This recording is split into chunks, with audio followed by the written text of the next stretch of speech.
Hello friends, welcome to சமையல் super. டிஃப்ரெண்ட்டாக தோசை இந்த மாதிரி செய்து பாருங்கள், எல்லாருக்கும் ரொம்ப பிடிக்கும். வாங்க இது எப்படி செய்யுதுன்னு பார்க்கலாம். இதுக்கு முதல் ஸ்டவ் ஆன் பண்ணிட்டு கடாய் வச்சுருக்கேன். இதில் ஒரு 4-5 டேபிள் ஸ்பூன் அளவுக்கு குக்கிங் ஆயில் சேர்த்துருக்குங்க. எண்ணெய் சூடானதும் 1/4 டீஸ்பூன் அளவுக்கு சோம்பு சேர்த்து தாளிச்சிக்கலாம். சோம்பு லைட்டாக பொரிஞ்சதும் 3 பச்சை மிளகாய் பொடி பொடியாக கட் பண்ணி வச்சதை சேர்த்துட்டு வதக்கிக்கலாம். பச்சை மிளகாய் நல்லா பொரிஞ்சு வந்ததுக்கப்புறம் 3-4 பெரிய வெங்காயம் இந்த மாதிரி பொடியாக கட் பண்ணி வச்சுருக்கேன், அதை சேர்த்துட்டு வதக்கிக்கலாம். கூடவே 1 டேபிள் ஸ்பூன் அளவுக்கு இஞ்சி பூண்டு விழுது, கூடவே ஒரு கொத்தளவுக்கு கருவேப்பிலை சேர்த்துட்டு வதக்கிக்கலாம்.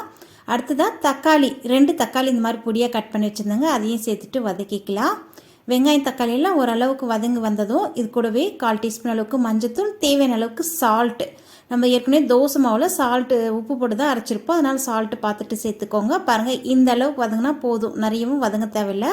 அடுத்ததாக 1/2 டீஸ்பூன் அளவுக்கு கரம் மசாலா, 1/2 டீஸ்பூன் அளவுக்கு தனியாத்தூள், 1 டீஸ்பூன் அளவுக்கு தனி மிளகாய் தூள் சேர்த்துட்டு 1 கப் அளவுக்கு பன்னீர் இந்த மாதிரி திருவி எடுத்து வச்சுருக்கேன். பாருங்கள், பூவாக இது வந்து வீட்டிலே செய்த பன்னீர், ஹோம்மேட் பன்னீர், எவ்வளோ சூப்பராக இருக்குது பாருங்கள்.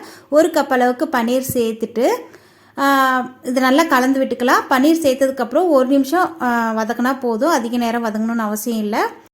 நல்லா கலந்து விட்டதுக்கப்புறம் கடைசியாக பொடியை கட் பண்ண கொத்தமல்லி இலைகளும் 1/2 டீஸ்பூன் அளவுக்கு பெப்பர் பொடியும் தூவி கலந்து விட்டுட்டு ஸ்டவ் ஆஃப் பண்ணி இறக்கிக்கலாங்க. அவ்வளோதான், பன்னீர் மசாலா ரெடி ஆகிடுச்சு.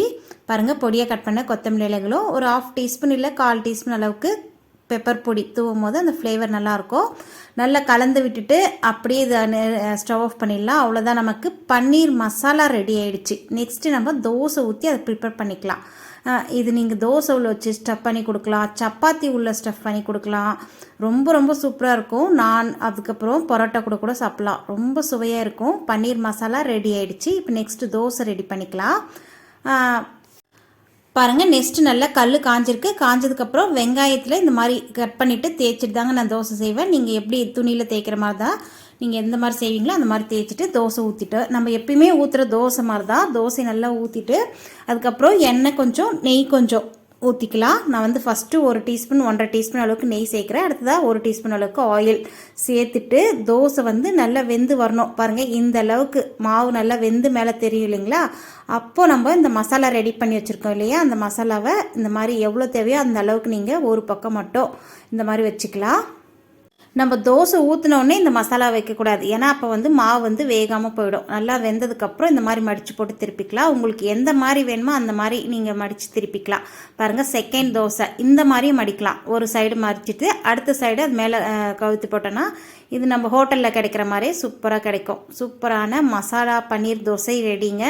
செம்மையாக இருக்கும், கிட்ஸ்லாம் விரும்பி சாப்பிடுவாங்க. கண்டிப்பாக இந்த ரெசிப்பியை மிஸ் பண்ணாமல் வீட்டில் ட்ரை பண்ணி பாருங்கள். இதே மெத்தடில் இந்த மாதிரி கட் பண்ணி கொடுக்கலாம், இல்லை நீங்கள் தோசையை அப்படியே கூட சர்வ் பண்ணிக்கலாம். இது கூட நீங்கள் வேணும்னா தேங்காய் சட்னி சாம்பார் கூட வச்சு கூட சர்வ் பண்ணிக்கலாம்.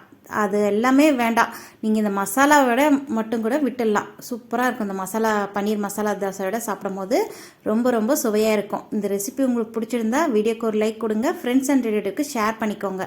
நம்ம சமையல் சூப்பர் சேனலை சப்ஸ்கிரைப் பண்ணி வச்சுக்கோங்க. நம்ம சேனலில் ஆல்ரெடி நிறைய ரெசிபிஸ் இருக்குது, விசிட் பண்ணி பாருங்கள். இன்னொரு இன்ட்ரெஸ்டிங்கான ரெசிபியோடு உங்களை சந்திக்கிறேன். இவ்வளோ நேரம் வீடியோ பார்த்ததுக்கு நன்றி, வணக்கம்.